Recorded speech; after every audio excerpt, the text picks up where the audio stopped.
Yo era ateo. Ateo profundamente anticristiano.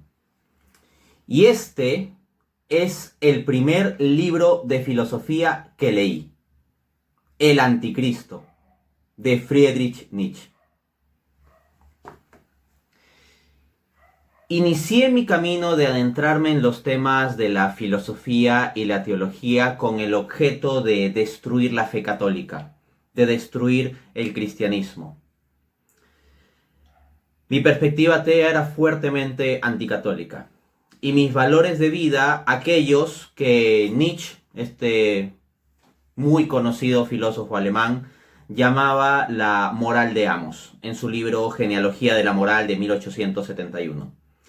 Para Nietzsche, la moral de Amos se caracteriza por valores como la fuerza, el orgullo, el honor, la voluntad de poder. Y por otra parte está la moral de esclavos. La moral de esclavos estaría en las antípodas y tendría por valores la humildad, la paciencia, la mansedumbre, la compasión. Entonces, yo vivía mi vida como una suerte de encarnación de este paradigma nietzscheano. Para mí el sentido de mi vida era simplemente demostrar superioridad, aplastar a los demás, buscar solo mis fines egoístas y plantearme a mí mismo como el centro absoluto de la existencia. Ser una suerte de superhombre por encima de los demás que serían ni siquiera como borregos, sino los vería incluso como cucarachas. Esa era mi perspectiva de la vida como ateo anticristiano. Y viviendo así, me di cuenta de dos cosas. Primero, que realmente mi vida no tenía propósito. Eso de simplemente aplastar a los demás, viéndolos como si fuesen cucarachas, puede ser una serie de objetivos, pero no es propiamente un propósito con fondo, propósito con mayúsculas que llene el corazón de uno. Y lo otro que me encontraba era que, siendo así, estaba absolutamente solo. Entonces decidí tomar el camino de dar sentido a mi vida. Y dije, el sentido de mi vida va a ser buscar la verdad y encontrarla. Pero para encontrar la verdad, primero hay que destruir la mentira. Y la mayor mentira de todas es la Iglesia Católica. Esa fue la premisa de mi investigación. Y me puse a profundizar en múltiples corrientes de la filosofía y de la teología para destruir intelectualmente al catolicismo. Y en particular tenía bastante odio al catolicismo porque era la encarnación de los valores que yo despreciaba. El catolicismo, al exaltar a gente como la Madre Teresa de Calcuta o San Francisco de Asís, exaltaba precisamente esa moral de esclavos que yo despreciaba. La paciencia, la humildad, la mansedumbre eran vistas por mí como tonterías. Entonces, básicamente mi pensamiento era como esa estructura base y mi forma de vida como esa estructura base de la dicotomía entre moral de amos y moral de esclavos que plantea Nietzsche. Pero he aquí que viene un pequeño detalle. Yo no había leído Nietzsche. Yo pensaba todo eso en ese momento y vivía así sin jamás haber leído al filósofo alemán. Y cuando inicié mi camino de leer filosofía propiamente, el primer libro de filosofía que leí fue este, El Anticristo. Obra de Friedrich Nietzsche, el famoso filósofo anticristiano, algunos dirían incluso el filósofo anticristo. Y lo que quiero presentarles a continuación es una crítica a la filosofía de Nietzsche. Una respuesta desde el teísmo cristiano a la filosofía de Nietzsche. Porque en la medida en que yo más profundicé en la filosofía y la teología para destruir la fe católica, terminé encontrándome con que la verdad y sentido que yo tanto buscaba está en la fe católica. Y cuando llegué a esa convicción y a un proceso de conversión también, me di a la tarea intelectual de decirme, ahora con todas estas cosas que he aprendido, tengo que dar la vuelta y destruir todos aquellos esquemas de pensamiento anticristianos que yo previamente quería utilizar para destruir al cristianismo. Así que aquí voy a dar mi respuesta desde el teísmo filosófico cristiano a los planteamientos de Nietzsche en esta obra. Sin más preámbulos, entonces, vamos con esto. En el numeral 2 nos dice Nietzsche: esta obra está estructurada por aforismos, como es propio del modo asistemático en que suele pensar Nietzsche. Y desde ya una anotación.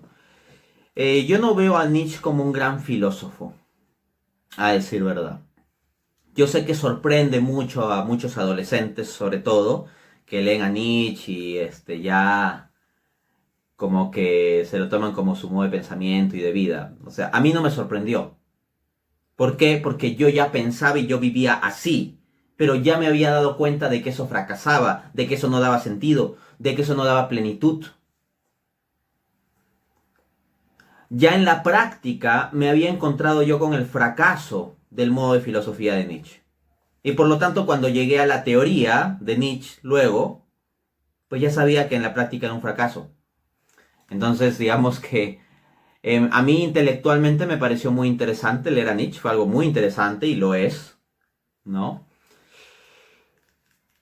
Pero más que por una gran armazón racional, lo es por su contenido discursivo, psicológico, casi poético, su reflexión existencial. Esté uno de acuerdo o no, yo diría que Nietzsche escribe extraordinariamente.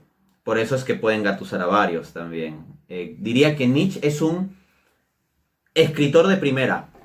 Y un psicólogo en el sentido de poder desentrañar mecanismos de la mente humana también de primera. Un escritor de primera. Y, lo voy a decir, un filósofo de quinta. En el sentido de estructurar argumentos racionales y que las conclusiones se sigan de una estructuración racional del pensamiento, eso falta en Nietzsche. Nietzsche mucho lo que hay es la apelación al sentimiento, a las emociones. Y de ahí que mucho mueva también a ciertos adolescentes, ¿no? Vamos con lo que dice en el numeral 2. ¿Qué es lo bueno? Todo lo que exalta en el hombre el sentimiento de la potencia, la voluntad de la potencia misma. ¿Qué es lo malo? Todo lo que tiene su raíz en la debilidad. Entonces, para Nietzsche, el binomio bien-mal se reduciría simplemente a fuerza y debilidad. Lo que es fuerte o lo que te hace sentir fuerte, la fuerza, la potencia, la voluntad de poder, para utilizar también la terminología nietzscheana, sería lo que es bueno, y lo asociado a la debilidad sería lo malo. De hecho, en el mismo numeral 2 dice lo siguiente del filósofo alemán: perezcan los débiles y los fracasados, primer principio de nuestro amor a los hombres, y que se les ayude a desaparecer. ¿Qué cosa es más perjudicial que cualquier vicio? La compasión que experimenta el hombre de acción hacia los débiles y los degenerados. El cristianismo. Ahí tienen directamente lo que dice Nietzsche. Pues eso es el anticristianismo directamente. Se plantea a la compasión como debilidad. A la falta de compasión, a ser el hombre fuerte que pasa por sobre todos, como la fuerza, la potencia, la felicidad. Y a la compasión por los demás como cosa degenerada y débil. Porque miren, perezcan los débiles y los fracasados. ¿Qué significa perezcan? Déjenlos morir. Y si creen que esta es una interpretación maliciosa que estoy haciendo en Nietzsche, de que él quiere implicar que se muera esa gente, ya van a ver cuando llegue al numeral 7 lo que dice directamente Nietzsche. A mí me gusta basarme en las fuentes. Perezcan los débiles y los fracasados. Primer principio de nuestro amor a los hombres. Y que se les ayude a desaparecer. Hay regímenes que hacen desaparecer a gente que consideran inferior o débil, ¿no? Bueno. ¿Qué es más perjudicial que cualquier vicio? La compasión, el cristianismo. Nietzsche lo ve como signo de debilidad. Pero profundizando en la experiencia existencial del hombre, me encuentro con que la compasión no es debilidad. La compasión es fuerza. Se requiere mucha fuerza para ser compasivo. mucha fuerza. Ser el hombre al que no le duele nada, que es fuerte y que está por encima de los dolores de los demás, y que es como una de esas estatuas de las miniaturas de canales de YouTube que promueven el estoicismo, súper musculoso como un dios griego y con una mirada firme y todo eso. Y Nietzsche alababa eso. O sea, Nietzsche alababa precisamente a los dioses griegos. Él despreciaba a Cristo, al dios cristiano, y él alababa la figura de esos dioses griegos. Puede en apariencia eso ser muy fuerte, pero no es tanta fuerza como la de la compasión. Hay que tener una fuerza absolutamente gigante para ser compasivo y seguir adelante, para dolerte de verdad de la miseria de los hombres, vivir junto con ellos y amarlos y procurar ayudarlos en medio de uno de también su propia miseria. Eso requiere más fuerza que ser como un superhombre nietzscheano. No es debilidad. Ser el hombre cristiano que carga la cruz y ayuda a los otros a cargar su cruz es mayor fuerza, es mayor potencia. El hombre cristiano es más fuerte que la quimera del superhombre nietzscheano. Ahora, vamos al numeral 7, ¿no?, que había mencionado.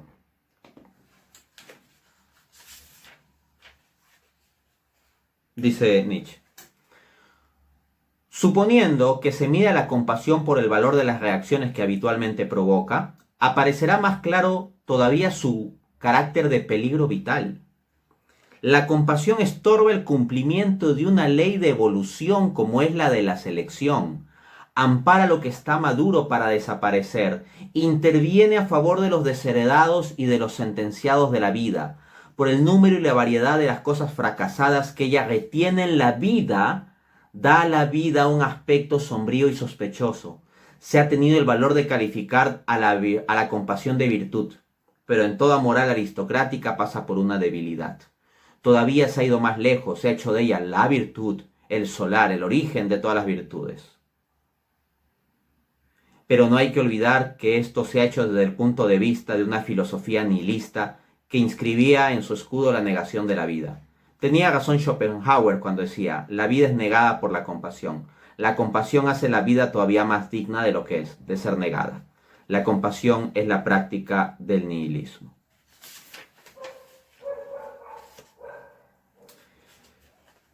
Recordemos que Nietzsche escribe esto en la segunda mitad del siglo XIX. Para esa época que tenemos, la teoría de la evolución de Darwin ya estaba publicado un poco antes, a mediados del siglo XIX, el libro El origen de las especies de Darwin. Y la ley de la selección natural, ¿qué es lo que nos dice? Que deben sobrevivir los más aptos. ¿Y qué pasa con los menos aptos? Se mueren y quedan atrás, y los que proliferan y evolucionan y terminan imponiendo su carga genética serían los más fuertes. Los débiles que perezcan, los defectuosos que se mueran, y hay que dejarlos morir para que avance la evolución. Pues bien, Nietzsche aplica esto a la vida humana, no simplemente a la evolución de los animales, sino a la dinámica de la vida humana misma. Vuelvo a leer la cita. Habiendo recordado lo que dice la teoría de la evolución, de nuevo vamos con lo que dice Nietzsche. La compasión estorba el cumplimiento de una ley de evolución, como es la de la selección. Ampara lo que está maduro para desaparecer. Interviene a favor de los desheredados y de los sentenciados de la vida. O sea, en la moral de Nietzsche está mal si yo doy agua a un anciano pobre que está a punto de morir literalmente de sed. O si doy comida a un niño desdichado que está literalmente al borde de morir de hambre. Porque entonces estaría impidiendo el cumplimiento de la ley de la selección natural. Los débiles deberían simplemente perecer. No deberíamos compasivamente ayudar a los desheredados y desposeídos. ¿Eso es fuerza? Eso no es fuerza, eso es crueldad. Crueldad como la de los nazis. Y fuerza es saber enfrentarse a los nazis. Fuerza es ser alguien como Maximiliano Kolbe, asesinado por los nazis, o Edith Stein, asesinada por los nazis. Alguien dirá, Dante, pero ¿cómo vas a hacer esa simplificación de conectar a Nietzsche con el nazismo? Es un tema académico muy discutido. Estoy de acuerdo con el punto de que Nietzsche no era un biologicista, en el sentido de que redujese la cuestión a un asunto racial. ¿Ok? Pero si ustedes leen el libro Mein Kampf, mi lucha de Hitler, Hitler no solo habla de la cuestión racial. Y tampoco es cierto que nunca Nietzsche haga referencia a un asunto como la raza. Más adelante vamos a ver que sí. Pero no es lo central en su pensamiento. Tampoco. Pero a lo que voy es que la idea de dejar perecer a cierto grupo que es percibido como inferior, como subhumano, pues es algo que está implicado por esta cita. Y oponerse a eso, en nombre de la vida, de los débiles que también vale, eso es fuerza. Y no el fantoche que quiere vender el filósofo alemán. Dice en el numeral 9, lo que el teólogo tiene por verdadero tiene que ser falso. Este es casi el criterio de la verdad. Esto suena excelente como eslogan para adolescente que le quiere decir a su mamá que ya no va a ir a misa. Está genial el eslogan. Pero es absolutamente pobre como razonamiento. Es un eslogan. Por eso Nietzsche tiene tanta pega, porque te da eslogans. Frasecitas que emocionalmente golpean.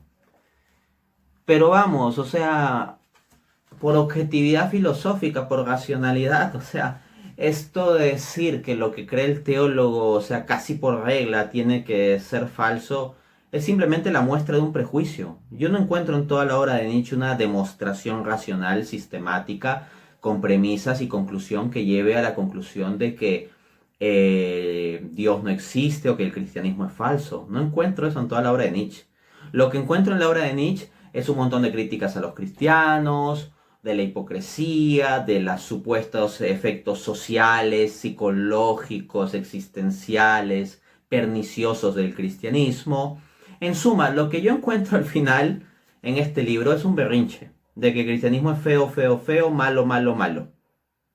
Pero una demostración de que el cristianismo es falso, así como plantear argumento 1, argumento 2, premisa 1, premisa 2, conclusión, concatenación lógica que lleva a la conclusión de que el cristianismo es falso, por ejemplo, no. Lo que encuentro es un berrinche que el cristianismo es nocivo, malo y feo. Y si les parece fuerte que diga berrinche, porque pues hay mucha gente que se puede sentir muy afectada y que están diciendo algo malo de Friedrich Nietzsche, pobrecito. Acuérdense de eso cuando llegue a leer la última cita, para que vean cómo termina Nietzsche, este libro. Yo hablo con fuentes. Sigamos leyendo, numeral 12. Para que vean que Nietzsche piensa desde el prejuicio, no desde la información y la cultura. Dice el filósofo alemán, ¿qué le importa la ciencia a un sacerdote? Está demasiado alto para ella. Entonces, Nietzsche pues quiere plantear como que a los sacerdotes no les puede importar la ciencia porque ellos son del conocimiento teológico elevado y no se preocuparían de algo como la ciencia. Lo hace para despreciar a los sacerdotes como pues hombres que no van a estar conectados con la realidad del pensamiento racional, científico. Bueno, aunque duele, hay que decir que en este punto Nietzsche se demuestra como un ignorante. Miren lo que muestra los datos de la realidad. ¿Quién fue San Alberto Magno? Sacerdote dominico. Realizó aportaciones a la lógica, la psicología, la astronomía y la zoología, e incluso a otras áreas. También está la botánica, por ejemplo. O sea, un erudito, un sabio que realizó aportes en múltiples áreas. Y él no es posterior a Nietzsche. Es un gran sabio conocido de la Edad Media. De otro lado, Roger Bacon es un sacerdote franciscano.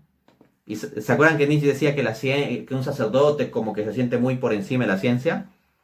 Y que como que no le interesa la ciencia. ¿Saben quién es Roger Bacon, este sacerdote franciscano? El padre del método científico. El padre del método científico es un sacerdote, ¿ya? Y es medieval.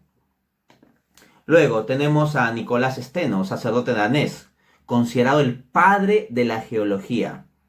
Tenemos a Gregor Mendel, sacerdote agustino, padre de la genética.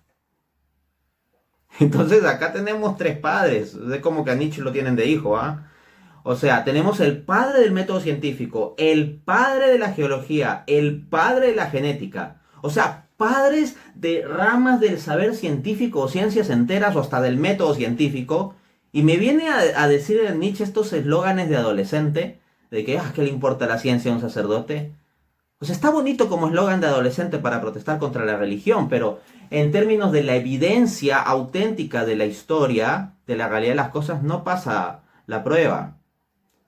Y todas estas figuras científicas que he citado son eminentes previas a Nietzsche. Nietzsche podría haberlas conocido. Luego, más recientemente, en el siglo XX, tenemos a Georges Lemaitre, sacerdote belga, formulador de la teoría del Big Bang, clave de la cosmología contemporánea. Y a su vez tenemos también al padre Manuel Carreira, sacerdote español que colaboró como asesor en varios proyectos de la NASA. Y cualquiera de estos curitas deja a Nietzsche como un ignorante en materia de ciencia. ¿Ok? Vamos con el numeral 18.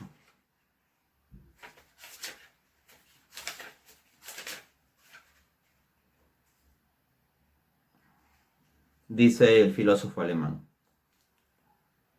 El concepto cristiano de Dios, Dios, el Dios de los enfermos, Dios la araña, Dios el espíritu, es uno de los conceptos divinos más corrompidos que ha habido en el mundo. Quizá está al más bajo nivel de la evolución descendente del tipo divino. Es un Dios degenerado hasta el punto de estar en contradicción con la vida, en vez de ser su glorificación, su eterna afirmación. Fin de cita. ¿Saben a qué divinidades glorifica Nietzsche? Quien sepa el pensamiento de Nietzsche sabe que lo que voy a decir a continuación es verdad. A los dioses griegos. Y en particular un dios que a Nietzsche le gusta mucho es Baco, el del vino.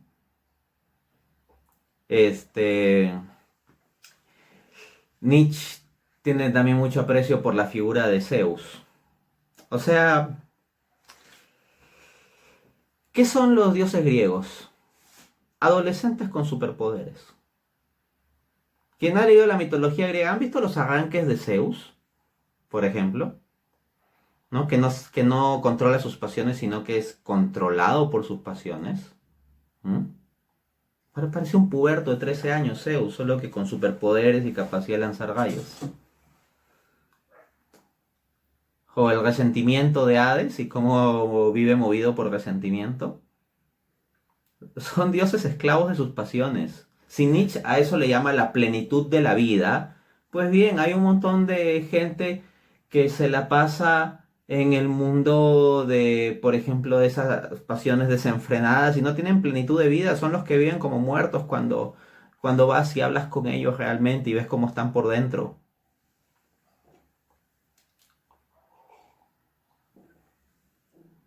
Es una visión muy superficial la de Nietzsche, que solo va a convencer esto a almas superficiales o a almas vulnerables en momentos dolidos.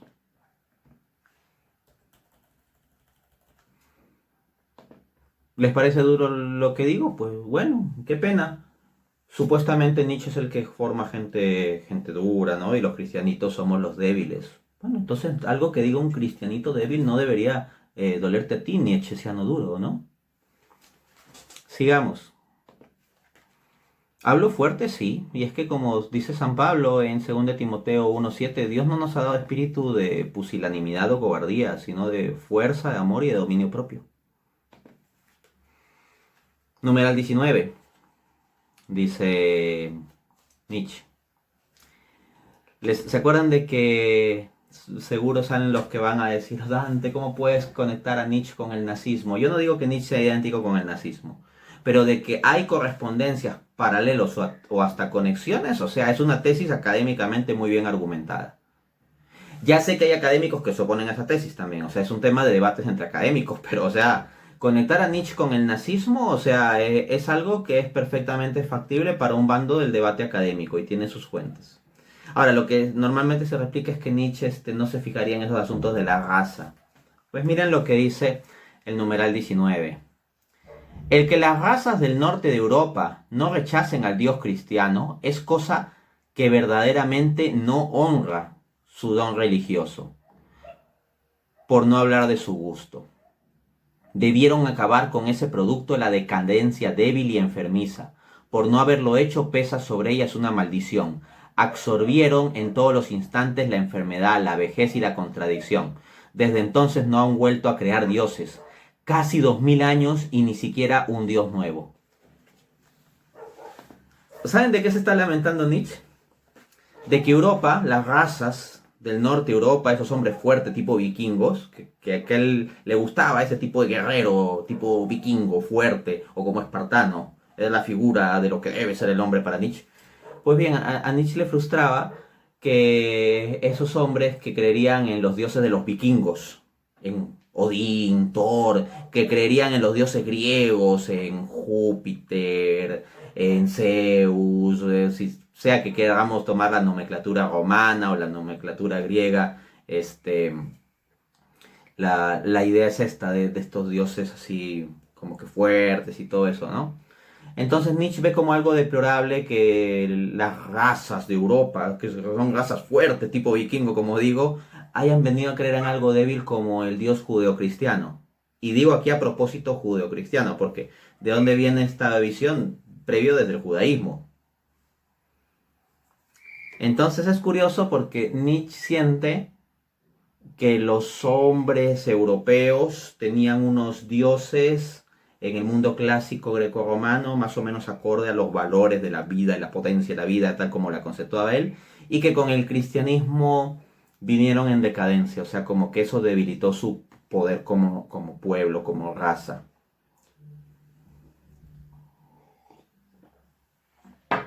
Pues bien, esa acusación la podría lanzar también respecto de la influencia pues, de los judíos o de los judio-cristianos sobre Europa. Así que yo no digo que haya un paralelo exacto, tampoco digo que Nietzsche defina raza de modo biologicista, sé que no es el caso, pero no es que la noción esté absolutamente ajena al pensamiento de Nietzsche, ¿no?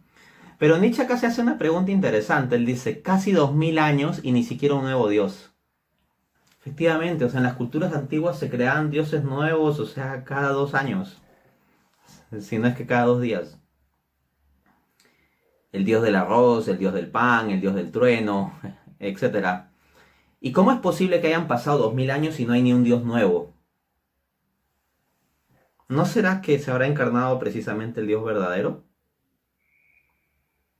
Entonces Nietzsche se fastidia de algo que en realidad tiene que admitir. O sea, ¿cuál es la explicación de que han pasado más de 2000 años y ni un dios nuevo? Pues bueno, puede ser que se encontraron realmente con el dios verdadero. Punto. Numeral 20 dice. A ver. El budismo. Sí. Es muy interesante lo que dice sobre el budismo. En el numeral 20 dice, el budismo es 100 veces más realista que el cristianismo. La crítica del cristianismo tiene mucho que agradecer a los indianistas y les debe el poder comparar ambas religiones. El budismo es la única religión verdaderamente positiva que nos muestra la historia. Y más adelante dice, en la doctrina de Buda el egoísmo se convierte en un deber, es la única cosa necesaria. Nietzsche alaba extremadamente el budismo. Eso es raro, suena raro. Cuando yo estaba en mi etapa de investigar las diferentes corrientes filosóficas y teológicas, una que investigué bastante fue el satanismo. Me metí a investigar a fondo el satanismo. Y cuando yo he leído al satanismo, lo que tú vas a encontrar en gran parte de la lógica satanista es filosofía tipo nietzscheana, tipo el anticristo. Y hay páginas satanistas que te hacen grandes alabanzas sobre el budismo. Podría parecer que budismo y cristianismo son muy cercanos, pero quien de verdad entiende el budismo y quien de verdad entiende el cristianismo sabe que son diametralmente opuestos. Por ejemplo, ¿cómo es esto de que Nietzsche dice, en la doctrina del Buda el egoísmo se convierte en un deber, es la única cosa necesaria? Lo que pasa es que el mundo material es un estorbo. Los deseos, el sufrimiento, los demás, todo eso son estorbos frente al camino de la iluminación que es individual. Y tú tienes que ir al camino de anular tu propio ego.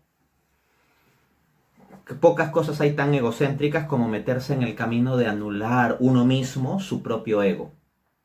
Una cosa es el camino de Ascesis cristiana, que es en la luz de Dios y con Dios y para Dios renunciar a nosotros mismos.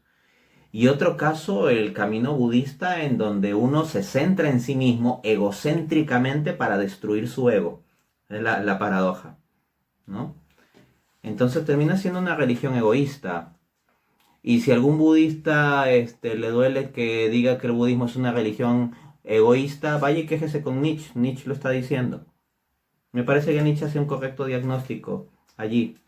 Claro que él se decanta por el lado del budismo, yo me decanto por el lado del cristianismo, por el de la fuerza del amor, y no la apariencia de fuerza del egoísmo. Ahora, quiero que vean cómo termina este libro.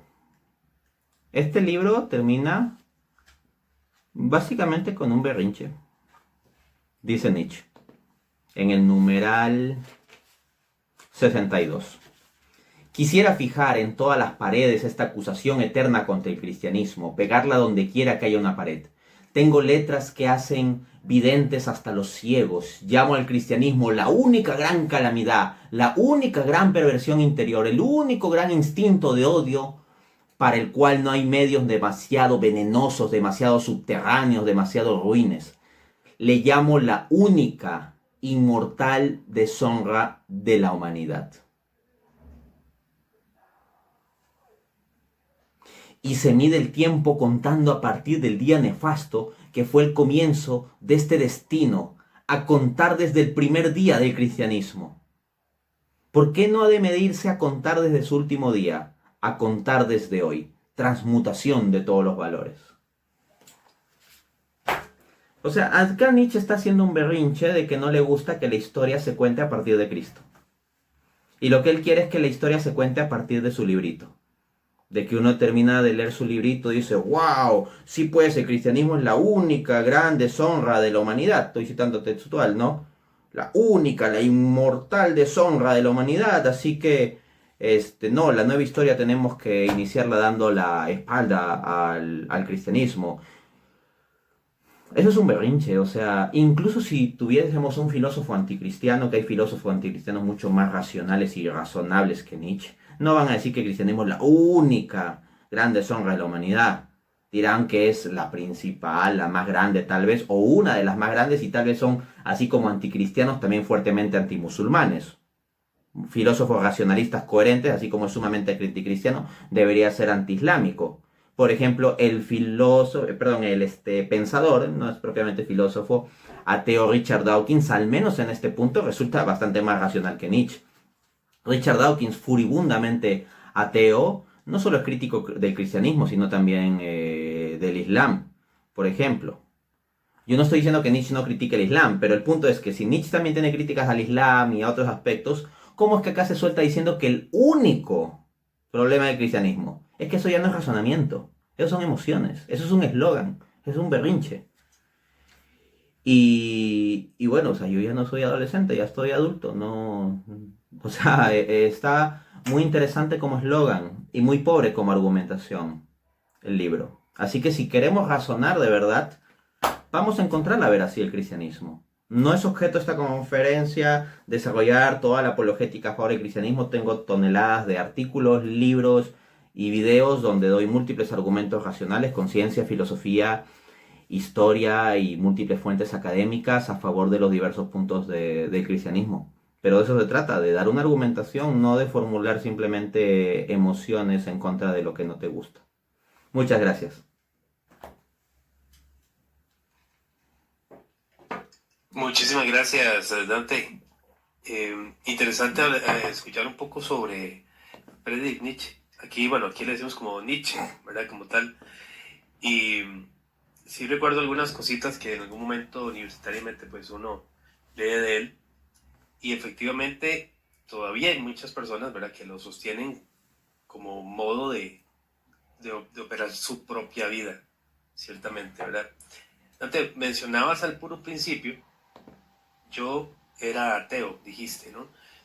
Y me parece que, según lo que estabas comentando desde este libro, pues se había convertido en etapa de adolescencia o etapa, no sé, tal vez universitaria, como en tu caballito de batalla. Tengo entendido que así fue. ¿En qué momento es que empiezas a chocar con eso? Chocar específicamente, ¿te refieres con mi ateísmo o con lo de Nietzsche? Digamos, ¿en qué momento las ideas de Nietzsche te parecen que no son tan, como que no tiene un fundamento bien fuerte? ¿Sentís que son muy vacilables, vacila mucho? Mm. No, para mí Entonces, sí. fue inmediato. Yo comencé a leer este libro, como digo, el primer libro de filosofía que leí. Llegué al numeral 7 sobre todo, ese me lo acuerdo muy bien. Cuando vi que él hacía la analogía de la compasión diciendo que es mala porque impide el cumplimiento de la ley de la evolución, o sea, por selección natural y que simplemente hay que dejar perecer a los débiles, yo me dije, ah, no, esto es lo que yo ya he pensado y vivido y no funciona. Entonces yo ya de antemano había vivido una vida conforme a ese tipo de pensamiento, en donde todos los demás son cucarachas inferiores que hay que ignorar o pisotear y dejarlos perecer a los débiles y uno es como el superhombre que impone su voluntad de poder.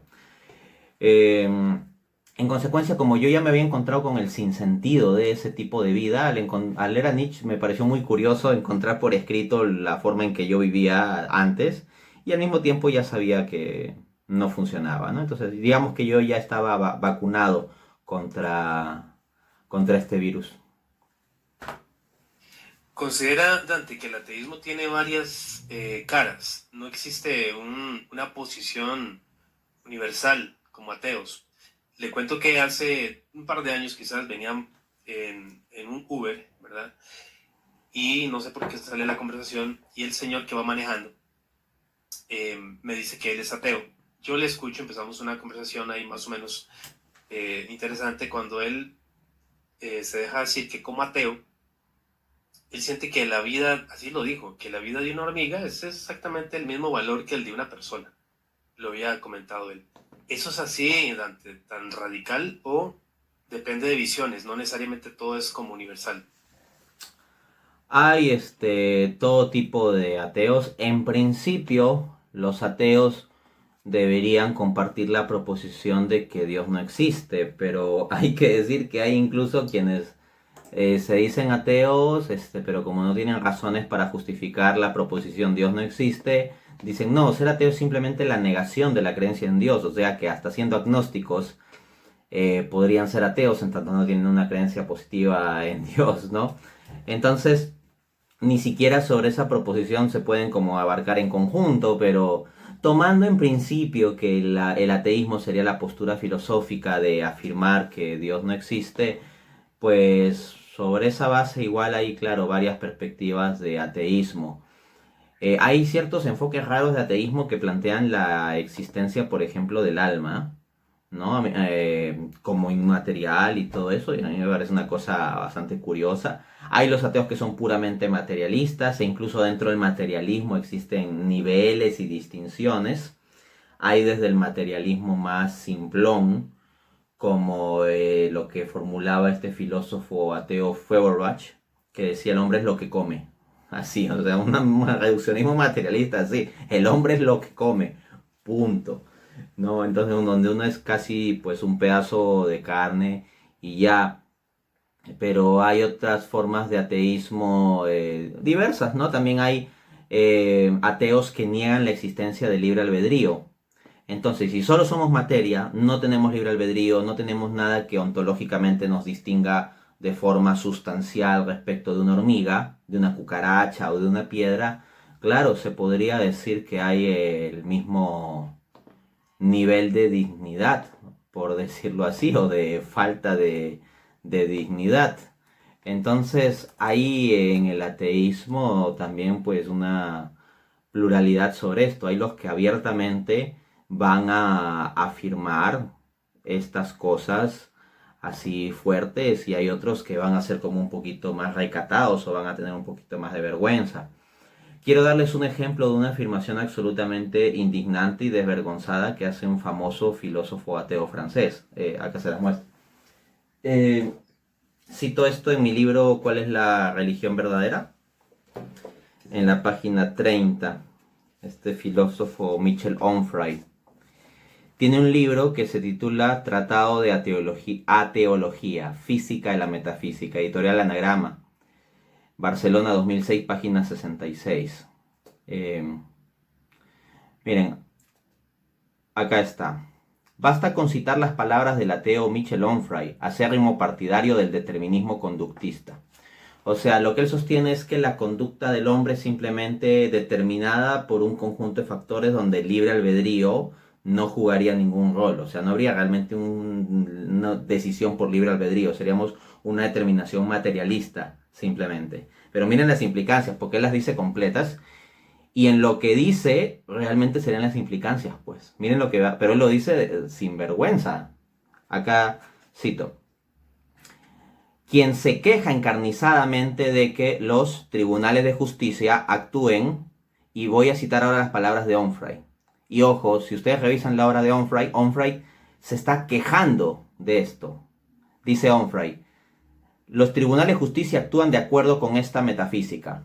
El violador de niños es libre, puede elegir entre la sexualidad normal con una pareja responsable y la violencia aterradora con víctimas que destruye para siempre. En su conciencia dotada de libre albedrío que le permite optar, prefiere la violencia, a pesar de que hubiera podido decir otra cosa. Fin de cita. Esto es vomitivo. Lo que va a argumentar Onfray, esto estoy citando de la página 66, si ustedes van a la página 67, lo que va a argumentar Onfray al final es que en realidad los tribunales de justicia deben basarse en que detrás de los actos humanos hay factores, cito, inconscientes, psicológicos, culturales, sociales, familiares, etiológicos, etc. Entonces rechaza la metafísica desde su ateísmo materialista fuerte, rechaza la idea metafísica en el que en el hombre hay un libre albedrío, pero claro, si los seres humanos tenemos libre albedrío, podremos elegir entre cometer o no atrocidades tan aberrantes como la mencionada. Pero si no existe libre albedrío y solo somos un conjunto de determinaciones, pues entonces ya no hay responsabilidad moral de que uno podría haber elegido hacer algo distinto que lo que hizo, ¿no? Porque a final de cuentas no habría una diferencia sustancial entre cometer un acto moral atroz y estornudar. Simplemente ambas serían acciones que serían productos necesarios de la concatenación determinista de los factores que llevaron a cierta conducta y punto. Entonces, esa es una consecuencia.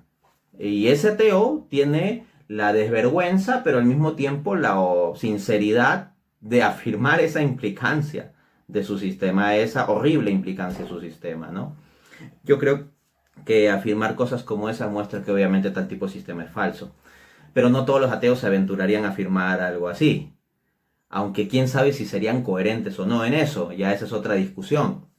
Es otra discusión. Y es complicado porque mira, tomemos el caso de este taxista. Este taxista te decía que nosotros no teníamos mayor dignidad que... ¿Qué animal comparaba? ¿O las hormigas, creo? ¿O cucarachas? Hormigas. Hormigas, ya. Probablemente yo había pisado varias hormigas cuando venía de comprar de la tienda. Moralmente hablando no tendría para ese paradigma que haber diferencia entre el aborto, matar a un niño, incluso puede ser de 9 meses, o el infanticidio incluso, un niño de 3 años, y pisar una hormiga.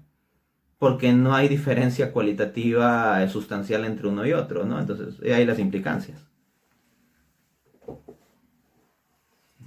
En efecto, Roger, quería hacer una pregunta. Sí, gracias. Es que, bueno, volviendo a Nietzsche, ¿verdad?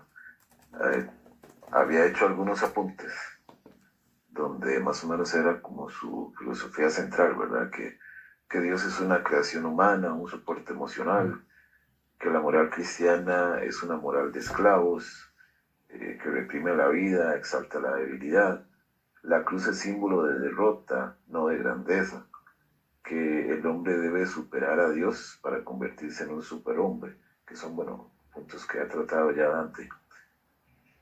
Pero creo que uno puede llegar también a una conclusión, si estoy equivocado, le agradezco que me corrija, de que estas son críticas que plantean tal vez un desafío intelectual totalmente directo a la teología cristiana católica. Pero la teología cristiana católica la puede afrontar sin temor porque la fe cristiana no es irracional, sino que es profundamente y totalmente razonable. Me llamó mucho la atención esa similitud o esa explicación que dio un poquito de la parte del satanismo, porque hace poco estuve viendo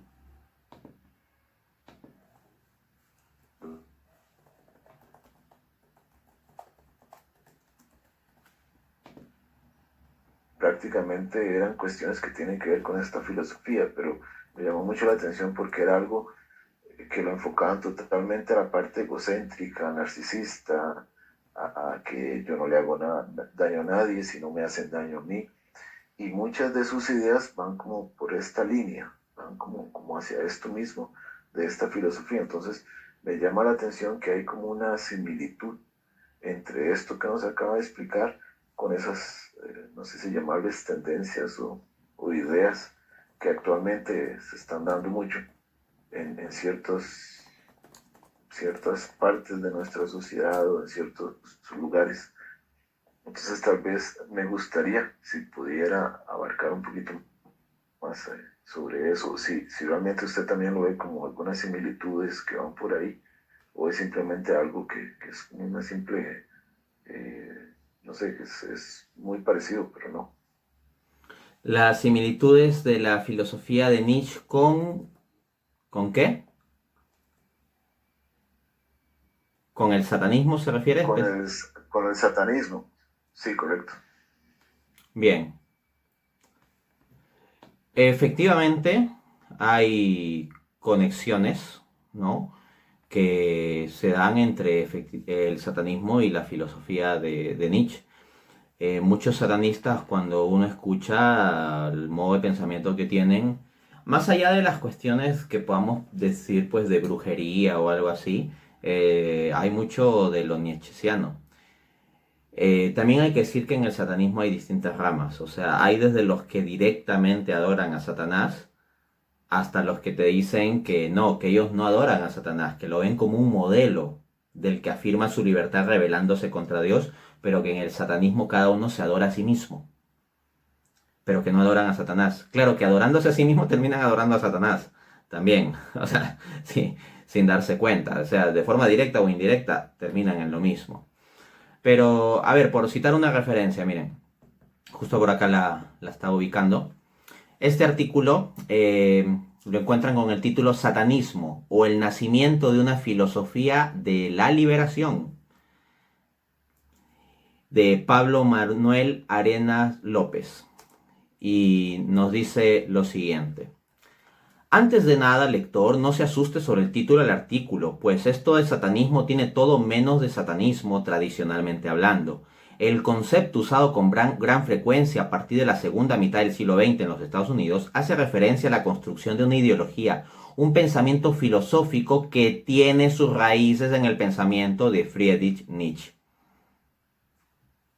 Entonces, explícitamente está diciendo que si se entiende bien lo que dice el satanismo como filosofía y no lo que tradicionalmente se piensa, al final es una construcción a partir de la filosofía de Nietzsche, ¿no? O sea, no solo lo estoy diciendo yo. Y más adelante en el propio artículo apunta lo siguiente. Cualquiera sabrá que pues, en el satanismo un texto clave es la llamada Biblia satánica de Anton LaVey. Pues bien, en este artículo apunta: cuando Anton LaVey, el creador de la Iglesia Satánica, publicó su libro La Biblia Satánica, lo hizo de la manera que nadie esperaba. Al principio todos pensaron que se trataba de una broma. Sin embargo, el libro y su contenido tenían un fundamento filosófico y existencial bastante arraigado en el pensamiento decimonónico de Nietzsche. Al igual que este LaVey, este último escribió El Anticristo en el mismo sentido como una oposición de ideas. O sea, ¿qué nos está diciendo este autor directamente? Que ojo, no es un autor que esté hablando en contra del satanismo, o sea, como que le está lavando la cara al satanismo. O sea, está diciendo que de este librito, El Anticristo, cuando dice El Anticristo se refiere a este librito. Es que ese es el título. No, es clave en el satanismo. Luego continúa diciendo: tanto para Nietzsche como para LaVey, el cristianismo se impone como una filosofía que atenta contra la propia vida, al negar los placeres vitales y naturales del ser humano. Se trata de una negación de lo que somos como ser humano, como existencia pensante, como existencia deseante y como existencia sufriente. Entonces, ahí lo tenemos. No es una inferencia gratuita y no es que lo diga simplemente porque soy cristiano o porque estoy criticando a Nietzsche. O sea, tenemos este autor que ve la misma conexión que estoy explicando aquí. Dante, ya para ir finalizando, ¿qué pasó? ¿Qué fue lo que pasó? Que el Dante ateo cree en Dios. ¿Qué es lo que le impulsa incluso al día de hoy a tener estos libros tan profundos y a dar todas las conferencias que da? Pues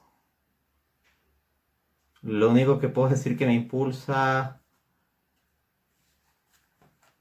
es algo que tiene que ser más grande que yo, porque yo soy muy insuficiente y débil para poder hacer las cosas o decirlas. De hecho, ayer yo terminaba una conferencia sobre el reinado social de Cristo, sobre Cristo Rey, y mi esposa me preguntó: ¿cómo te fue? Y yo le dije: bueno, igual que siempre. Es decir, que no importan las circunstancias, al final de cuentas termino diciendo todo lo que tengo que decir. Entonces, como que no puedo callarme. Que no puedo callarme. Y no es que sean mis planes, sino que al final termino diciendo las cosas. Y es lo que quiero decir. Pero al mismo tiempo es como que humanamente es como: oye, pero no, esto hay que suavizarlo y no sé cuántos, ¿no?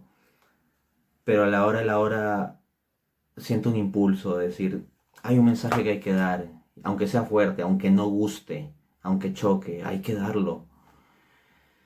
Entonces, en medio de mi investigación de temas de filosofía y teología, luego de profundizar en muchas corrientes, al encontrarme con la filosofía de Santo Tomás de Aquino, me encontré con que la verdad que yo tanto buscaba estaba allí donde yo creía que estaba la gran mentira, en la fe católica. Y terminé llegando a un convencimiento intelectual del catolicismo. Me convencí de que la fe católica es verdad. Y luego de eso, a los 2 o 3 meses de ese convencimiento, pasando yo por un proceso muy solitario de meditación, oración y lectura espiritual, tuve una experiencia muy especial el 14 de febrero del año 2007. Lo podría decir como que me cubrió una luz, como una comprensión inmediata, como una especie de sartenazo así. Hola, si has llegado hasta aquí es porque te sirve el contenido de este canal. Dado ello, puedes, si deseas, apoyarnos a seguir produciendo este tipo de contenido. Puedes donar directamente por PayPal al link que dejo en la descripción de este video, o asimismo adquirir alguno de los varios libros que tengo publicados, y el link también lo dejo en la descripción de este video.